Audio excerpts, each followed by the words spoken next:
And this brings me up to traditional teaching about meditation. It's called Zuo Guan in Chinese, which means the barrier of sitting.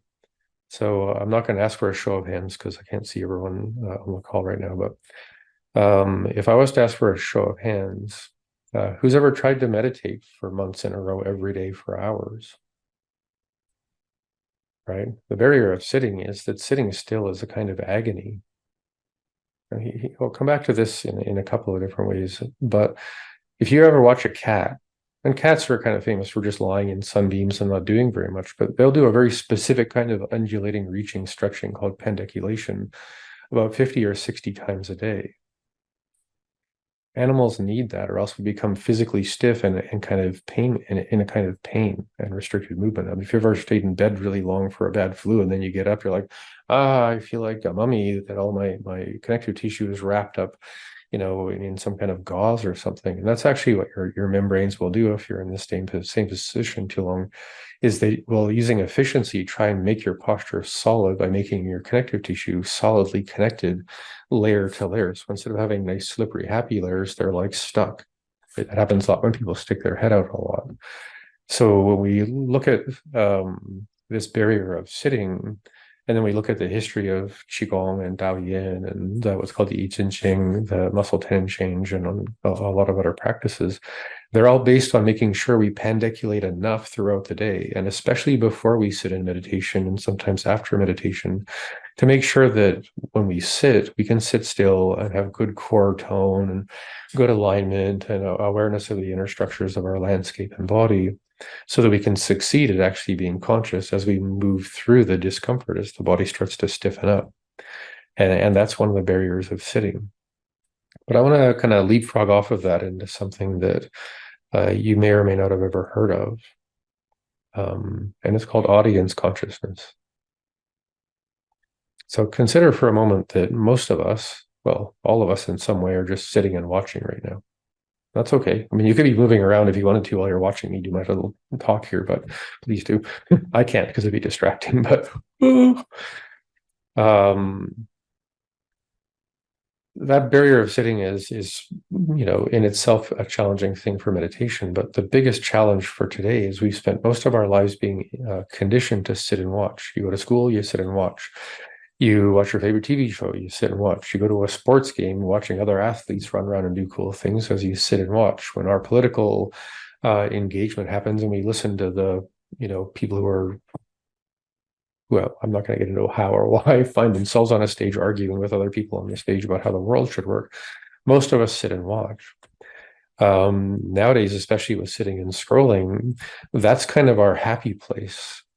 Because I can be busy and nervous and distressed trying to solve problems, or I can lean back and maybe a big lazy boy and chill out and sit and watch. And you'll notice, I mean, if you're familiar with meditation, especially in the modern sense, is we sit and watch the mind. And this is what people sometimes call like insight meditation, modern, kind of just observe your thoughts and see what they do. And,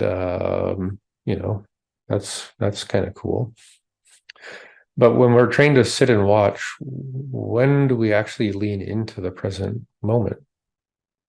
When do we actually kind of push through the cobwebs and the haze of waiting for whatever we're watching to inspire us, incite some transformation or anything like that? And this is where Taoist practice and obviously Nei Gong are really quite skillful, because they're aware that sitting and watching is not the same as actually encountering the nature of the one sitting and watching. Right. So we go if we go back to that quote, the body is the mind before the mind is the mind. The mind has to get below or move towards or lean through that passive sit and watch behavior to begin an interactive dynamic or an interactive connection to what is actually really going on, so that we become a partner in what's going on instead of the observer watching what's going on. And as we get more and more into those interactions, we start noticing patterns and tendencies, and we start kind of falling in moments underneath of the space of silence, or what people might call the one-pointed mystery gate and things like that, and have flitting moments of the nature of consciousness itself, not just, hey, I was quiet for 5 minutes as I sat and watched my mind be noisy and quiet. And that's a big barrier today because we sit and watch. And meditation, being a conditioned experience at first, is going to be sit and watch. So, I mean, notice that, put it on your checklist, sit and watch yourself for a while, and then realize that that's never going to change unless you change that dynamic. But there's one more part to this that's really much more of a dilemma, I would say. And I've been barking around this dilemma for a very long time with people, and we describe it as stimulation addiction.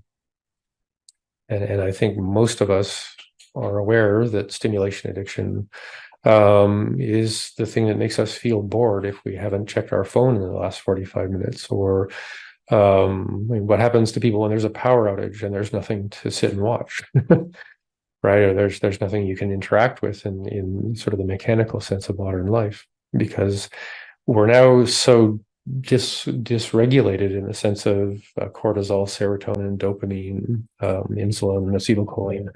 I'm a clinician, so there's a lot of things to notice that happens to people's conscious capacity and what existence is like when we're just constantly looking for stimulation and distraction. And nothing has been more destructive to our capacity as human beings than cell phones, smartphones, social media, scrolling, doom scrolling, and all the other things we think of it as, because we don't realize that we're not just sitting and watching, but we're complaining about how bored we are about what we're sitting and watching. And social media is kind of designed that way, to scroll and like or dislike things. So you can at least sit there and watch and regurgitate your opinions about things. And people you may have never met and maybe never will meet.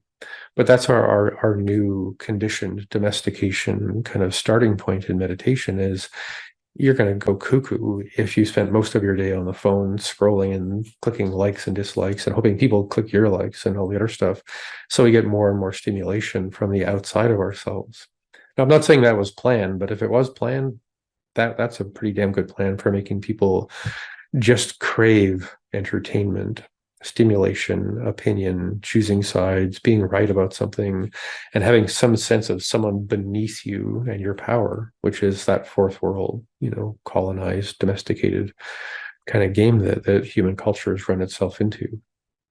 And no, I'm not trying to get into politics. I'm just suggesting we take a really deep breath and look at how conditioned our awareness is and what we presume our needs are. Because if you're going to go into a Nei Gong practice, which eventually, on occasion, will be about 45 minutes of embodied practice to make sure you're in tone and awareness and breath work and physically capable of sitting down, because most Nei Gong sits are about 2.5, 3 hours. Now, when we get into the course I'm offering, I'm not going to make everyone sit still and watch me on a screen for 3 hours. My hope is to help people learn enough about the induction process and what to do when you're getting from motion to stillness, to inner movement to inner stillness, so that you can actually be conscious and present through that barrier of sitting, that barrier of the audience, and moving through the audience consciousness, moving beyond the flitting distraction of stimulation addiction, so that we can all actually begin becoming present. So here's something to try, and I'm going to do a few of these as we go into some detail. There's a kind of a very basic breath work you can do if you ever need to calm down, release a panic attack, and drop your blood pressure by about 10 to 20%. And it's called the physiological sigh. And because we're having a conversation about Qigong and Nei Gong, I'm going to share the more Qigong or Nei Gong version of this practice.